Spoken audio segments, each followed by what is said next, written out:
Assalamualaikum warahmatullahi wabarakatuh. Di video kali ini saya akan memperbaiki satu buah masalah di motor Vario 125. Olinya itu tercampur dengan air radiator. Kok bisa ya? Seharusnya tidak boleh bercampur seperti ini karena ada pembuangan di bagian water pumpnya. Mungkin ada sesuatu yang janggal. Oke, langsung saja kita ke tutorialnya. Kita buka cover radiator menggunakan kunci 8T kemudian kunci 10T untuk membuka radiatornya. Sediakan tang untuk membuka keleman selang radiatornya. Nah, sudah terlepas ya. Soket ECT kita lepaskan, kemudian baut 8, baut 10 kita lepaskan di bagian water pumpnya ini. Nah, water pump sudah bisa kita lepaskan. Nah, ini bagian bearingnya itu sudah mau ambrol teman-teman, karena mungkin udah terlalu lama dibiarkan berkarat seperti itu. Kita buka aja menggunakan kunci 8T sisa baut yang satunya ya. Nah, seperti ini, tinggal kita congkel menggunakan obeng min. Nah, bisa kita lihat sendiri teman-teman, di sini sudah berkarat seperti itu ya. Tuh, berkarat. Nah, kita lihat lubang pembuangannya di sini kok tidak ada ya teman-teman. Kita colek pakai obeng, kita lihat-lihat, tilik-tilik, dan ternyata pantesan saja tersumbat tuh. Tersumbat oleh tanah, kotoran, lumpur. Nah, harusnya jangan sampai tersumbat seperti ini. Kalau misalkan ini tersumbat, pasti air radiator masuk ke bagian mesin. Kalau misalkan tidak tersumbat, air radiator bakalan terbuang ke bawah, tidak bakalan tercampur dengan mesin. Nah, ini bearingnya sudah ambrol, jadi cara bukanya mudah sekali. Tinggal sediakan alat seperti ini, pipa ya, kemudian tinggal kita takol.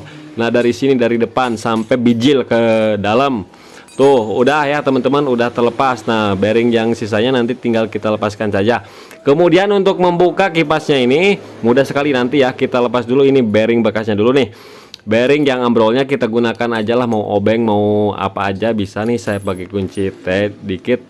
Udah terlepas tuh bearing yang ambrolnya. Nah, ini sealnya udah wear seperti itu teman-teman, tidak terbentuk, udah gombrang ya. Nah, kita lepaskan sealnya. Sealnya itu kok kemana ini? Sealnya tinggal segini ya.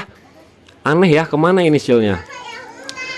Antosan sekedap deh ayahna bade ngedit heula. Nah, kemudian kita perhatikan ya lubang-lubang di sini, lubang pembuangannya harus dibersihkan, ini wajib ya, jangan sampai tertutup tuh.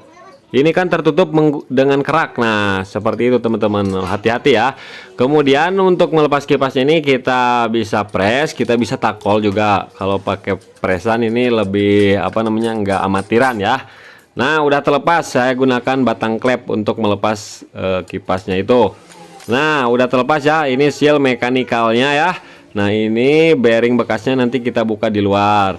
Kemudian ini lihat, ini seal mekanikal yang di sini yang apa namanya, yang keramiknya udah hilang teman-teman, keramiknya udah hilang. Nah, kita ganti menggunakan yang biasa saja karena untuk konsumennya dananya ini minimal teman-teman, bahkan mungkin kekurangan ini untuk memperbaiki ini juga ya. Kita gunakan produk yang biasa saja karena yang original mahal. Nah, saya saranin sih ganti satu set sama full pumpnya, sama satu set full pump, karena as-asnya udah kena kipas berkarat seperti itu. Tapi nanti aja next time katanya. Nah, kemudian di bagian rotornya ini kita kasih lem ya, kita kasih lem, kasih supaya nggak ada rembesan-rembesan ya, supaya kuat.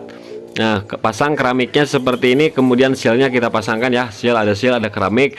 Kemudian bersihkan menggunakan lap ya. Sisa-sisa karat tadi dari tangannya harus bersih.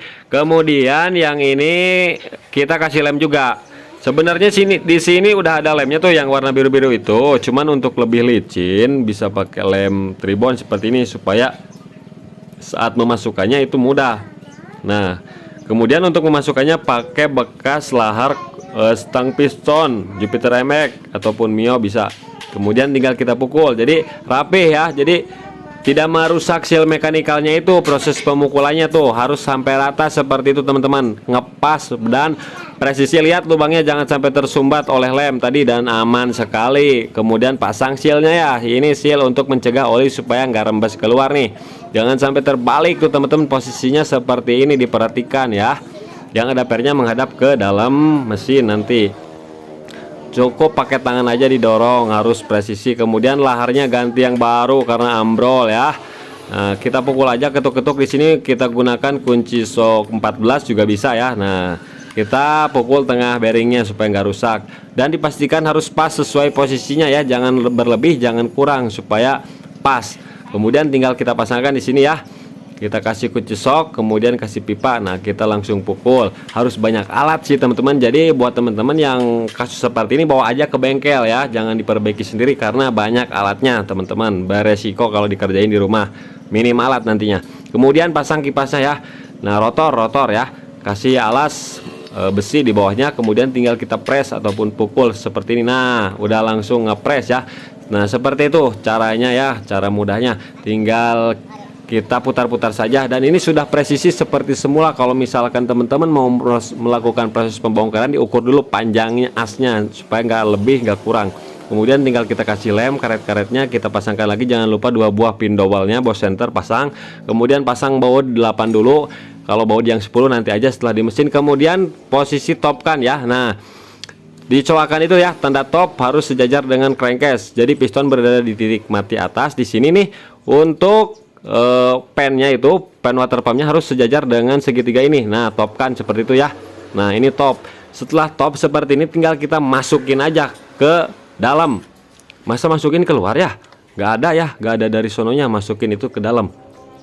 Nah, hati-hati aja kalau misalkan seret agak digoyang-goyang dikit ya, goyang-goyang dikit. Nah, sampai masuk plak seperti itu. Kemudian cabang 3 yang plastiknya kita masukkan juga. Nah, setelah itu tinggal kita kunci lagi menggunakan kunci 10 dan kunci 8 di cabang 3-nya ya. Nah, kemudian saya pasang radiator. Nah, klemannya masukin lagi klemannya ya. Kemudian kencangkan bautnya, dan setelah kencangkan oli saya kuras dulu menggunakan oli bekas yang masih layak digunakan. Kemudian saya hidupkan 1 menit, kemudian dibuang tuh, udah beres tuh, udah warna hitam ya. Nah, kemudian oli baru dimasukin, cair radiator dimasukin, tinggal kita hidupkan. Nah, motor pun sudah hidup seperti ini. Nah, setelah hidup seperti ini, kita cek juga apakah ada kebocoran ataupun ada rembesan ya. Kalau misalkan ada rembesan, terpaksa kita harus bongkar lagi apa penyebabnya. Kalau misalkan dihidupkan 2 menit 3 menit tidak ada kecelakaan ataupun rembesan air radiator, berarti proses pemasangan kita udah tepat ya, seperti itu. Namun di sini kita cek juga apakah ada semburan-semburan yang menyebabkan air radiator muncrat, dan ternyata tidak ada. Itu hanya getaran mesin saja. Kalau misalkan muncrat itu tandanya seal, bukan seal, packing head itu ada kebocoran kompresi, jadinya muncrat air radiatornya. Namun di sini tidak ada tuh ya, tidak ada ketika langsam pun. Itu mah cuma getaran saja teman-teman, getaran mesin ketika saya belayer. Nah, jadi seperti itulah teman-teman tutorialnya. Mudah-mudahan ilmu yang saya bagikan bisa bermanfaat.